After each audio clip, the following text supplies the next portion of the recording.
Apple TV 4K と Chromecast with Google TV 4K を組み合わせて使うと最強なのでおすすめです。最近はテレビで動画配信サービスを楽しんでいる人も増えていると思います。そんな中、テレビで動画を見るならどのデバイスを使うのがいいのと疑問になるところです。結論から言うと、Apple TV 4K と Chromecast with Google TV 4K を組み合わせて使う方法がおすすめになります。そんなわけで今回は Apple TV 4K と Chromecast with Google TV 4K の組み合わせは最強について見ていきましょう。Apple TV 4K と Chromecast with Google TV 4K のメリット、デメリットについて見ていきます。まず、Apple TV 4K 第3世代は A15 バイオニックチップ、RAM4GB を搭載しているので、スペックは非常に高く、テレビ向けデバイスの中では処理能力が最強です。Chromecast with Google TV 4K は Quad Core Amlogic S905X3、RAM2GB なので、処理能力はあまり高くありません。次に Apple TV 4K は安定度が抜群でアプリをガンガン使ったりゲームを遊んでも全然余裕です。Chromecast with Google TV 4K はやや不安定なのでデバイスに負荷をかけすぎないように工夫したりまめに再起動する必要があります。次に Apple TV 4K では一部アプリ機能が非対応で使えず、これは Apple の tvOS が独自仕様に走っていることが原因だと思われます。Chromecast with Google TV 4K は対応アプリ機能が豊富で、Google の Android tvOS がより自由度の高い設計になっているようです。次に Apple TV 4K では AirPlay、ミラーリングが、Chromecast with Google TV 4K では Cast、ミラーリングが使用でき、純正の公式な機能なので安定度が高く安全です。Apple TV 4K は定価 19,800 円からで値段が高いですが、Chromecast with Google TV 4K は定価 7,600 円と値段が安いです。まとめると Apple TV 4K は処理能力の高さと AirPlay、ミラーリング対応がメリットで、Chromecast with Google TV 4K は対応アプリ、機能の豊富さと Cast、ミラーリング対応がメリットとなります。続いては Apple TV 4K と Chromecast with Google TV 4K の使い分けについて見ていきます。Apple TV 4K と Chromecast with Google TV 4K ではほとんどのアプリ、機能が共通して使えますが、一部片方でしか使えないものもあります。共通して使えるものは、なるべく処理能力の高い Apple TV 4K で使用することで、Chromecast with Google TV 4K の負荷を減らします。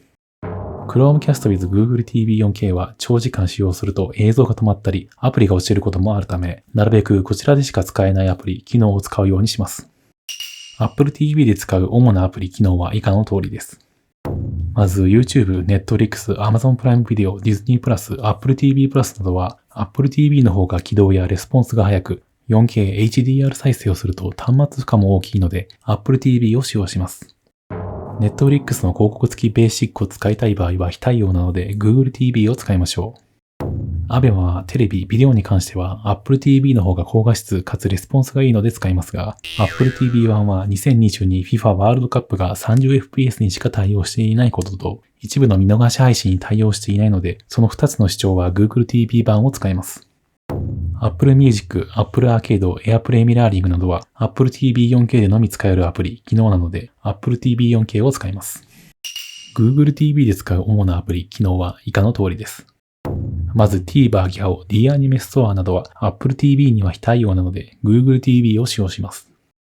Unext に関しては Apple TV にも対応していますが Apple TV 版はなぜか 4K には非対応なので Google TV 版を使います。ABEMA は Google TV 版はテレビ、ビデオの画質やレスポンスが Apple TV 版よりも劣るため Apple TV を使い 60fps 対応で優れている2022 FIFA ワールドカップと Apple TV 版では非対応の一部の見逃し配信を Google TV 版で見ます。Cast、ミラーリングは Chromecast with Google TV 4K でのみ使えるアプリ、機能なので Chromecast with Google TV 4K を使います。Apple TV 4K と Chromecast with Google TV 4K を組み合わせることで、テレビ向けに提供されている全コンテンツ、機能が使えます。唯一のデメリットは、デバイスを揃えるのに3万円程度かかることですが、セールを狙う、中古を探すなので、もう少し安く入手することも可能です。ちなみに、Fire TV はどうなのと気になると思います。